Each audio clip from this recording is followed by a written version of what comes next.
नमस्कार साथियों, आप देख रहे हैं पुलिस डायरी। बात 2004 की है। उस वर्ष मैं 10वीं में था।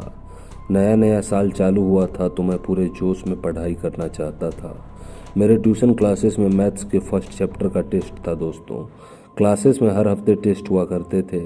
मैथ्स के सर जी जो कि क्लासेस के मालिक थे, उनको मैं इम्प्रेस करना चाहता था।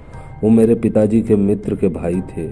अरविंद नाम था उनका। वो विद्यार्थियों को बहुत मारते थे और कड़क भी थे। शनिवार रात को मैं 11 बजे पढ़ने बैठ गया।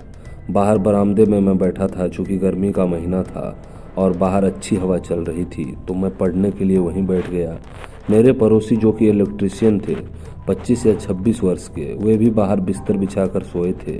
उन्होंने पूछा क्या रात भर की प्लानिंग है, तो मैंने उत्तर दिया नहीं, रात भर नहीं, 2 या 3 घंटे तक पढ़ाई करनी है।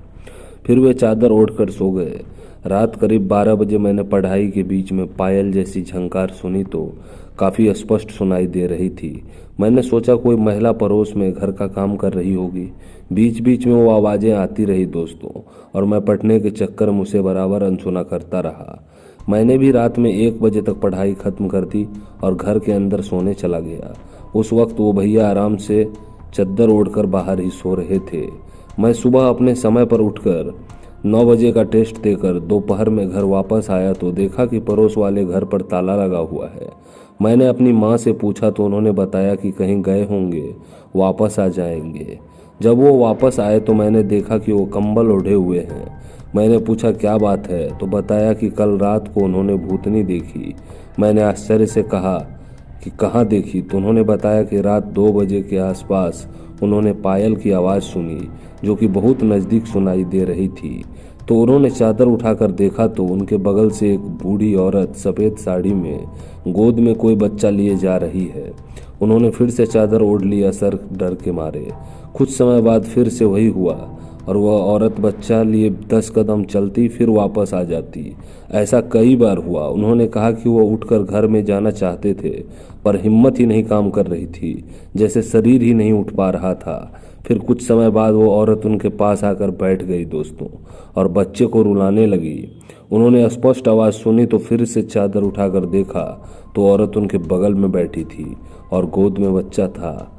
वो औरत कैसी दिखती थी, बच्चा कैसा था, यह सब उन्हें कुछ भी याद नहीं रहा था। सिर्फ सफ़ेद साड़ी और बच्चे के रोने की आवाज़ याद थी।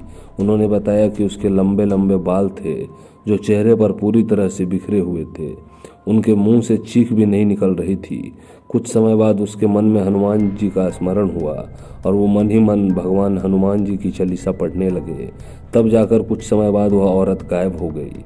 पता ही नहीं चला कि कहाँ चली गई। फिर वह उठकर अपने घर में जाकर सो गए। रात भर, क्योंकि पत्नी ने उनकी बताया कि उन्हें रात भर तेज बुखार थी और वह रात भर कांप भी रहे थे। वे लोग किसी ऊपरी शक्ति के जानकार के पास जाकर ताबीज और हनुमान जी की लॉकेट लेकर आए थे। कुछ दिनों तक उन्होंने रात को घर के बाहर दिया जलाकर रख देते थे, जो शायद उसी बाबा जी ने बताया था। उस दिन से जब तक हम वहाँ रहे, रात को कोई बाहर नहीं सोता था। मैं अपनी पढ़ाई भी घर के अंदर ही करने लगा दोस्तों।